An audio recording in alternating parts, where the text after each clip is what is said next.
Hey, I'm glad you joined me today for the plan. This week's chapter is Luke chapter 10. Now, there's so much in this chapter. It's just full of just revelation and good things. And just kind of overview of it, it starts out and Jesus is talking to his disciples and he sends them out into the world. And he said, the harvest is truly great. There's a great harvest out there. It needs to be done, but there's not very many laborers that want to go do it. And so I just encourage you, man, this is a day that we're getting ready to come down to the elections. You need to get out and get people to vote, but you also need to get people stirred up, and you need to get them to reading their Bibles and to going to church and to making a relationship with Jesus. That's so important today. But then, Jesus goes on and he tells us, that the devil's defeated. He said, he saw Satan fall from heaven like lightning, man.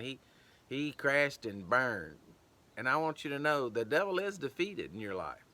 And it's up to us as Christians to take authority and to speak over it and to walk as men and women of God and to go forth in life and to see victory.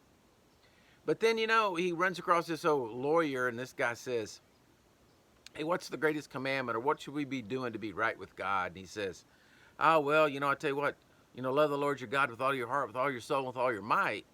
And then he says, and your neighbor is yourself. And then he says, well, who's my neighbor? In other words, he wanted to justify. And I believe there's a lot of people in the world today, they want to justify their Christianity. In other words, they only want to have enough Christianity to get to heaven. And that's not right. Man, we're supposed to be serving the Lord, bearing our cross daily, going out there and preaching and telling people the world. And we don't want to be like Martha in the last 4 verses of this chapter, who gets so distracted running about, doing all the cares of the world and everything, that she forgets to sit at the feet of Jesus, who is the one who has the answers for us. So I encourage you, man, sit at the feet of Jesus.